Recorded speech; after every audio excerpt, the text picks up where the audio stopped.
I wish I knew when I was younger. 1, you can't feel love or loved until you love yourself first. 2, stop comparing yourself to other people. You're just as good as anybody else. And 3, don't let your childhood define you, no matter how difficult it may have been. Hi, I'm Vicky, and I help people transform their lives by shining a light on just how beautiful and wonderful you are.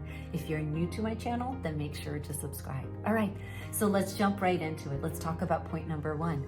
Loving yourself, self-worthiness, self-love. This is something that I really lacked when I was much younger, and a journey that I've been on in the past several years.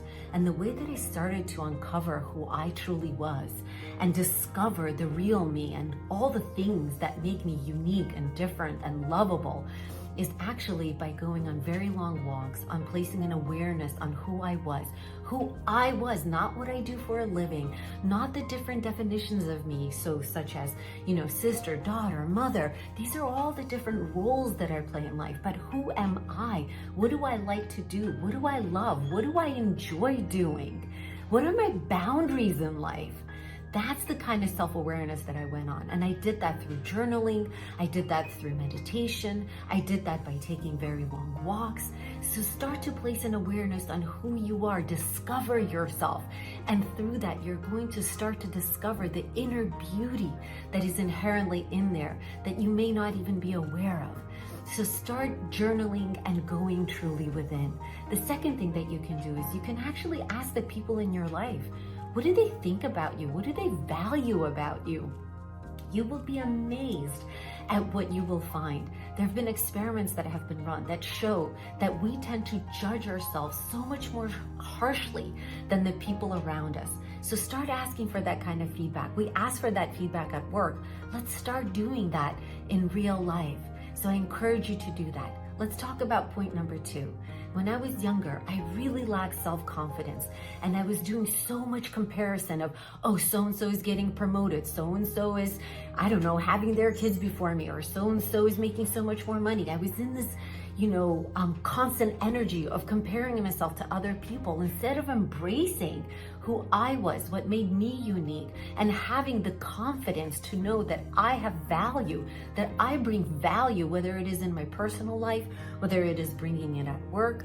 And when I started to recognize that I have value, I actually started to speak up. I started to speak up at work. I started to ask questions. I started to be curious. And do you know what I was finding? Is that when I would be in a meeting and I would ask a question, other people would have the same question too, or didn't know the same things I didn't know.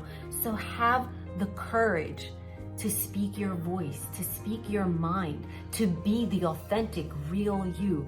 Embrace that, step into it, and know that you bring unique value, whether it's at work or whether it's in your personal life. And let's talk about point number 3, childhood.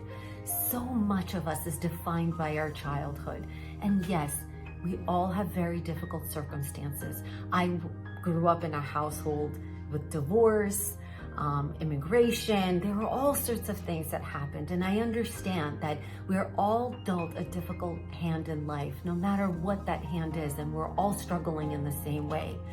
But you know what?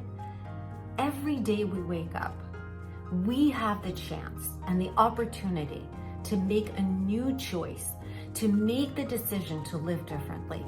So some of the things that I did was I embraced the fact that I can do difficult things.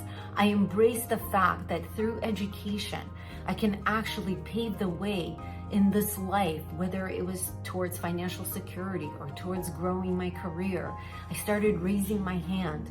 So what I would encourage you to do is to take a look at, what are the things about your childhood that might be holding you back? Was it divorce? Was it rejection? Was it feeling of abandonment?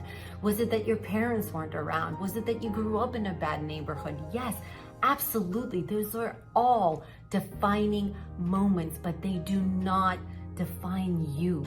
So take a look at, where do you have opportunities to step out of your comfort zone, to do things that are uncomfortable. And it is in that discomfort that you will find that you will actually grow the most. So I welcome your feedback. I will be speaking a lot more to these topics, but make sure to step into your self-love, self-worthiness, Raise your hand in life. Be confident. Know that you bring unique value in this world. And know that yes, even though your childhood may have been difficult, there is a way out and there is a path towards living a more authentic, a happier, better version of your life. And that's a decision and that's a choice that you can make.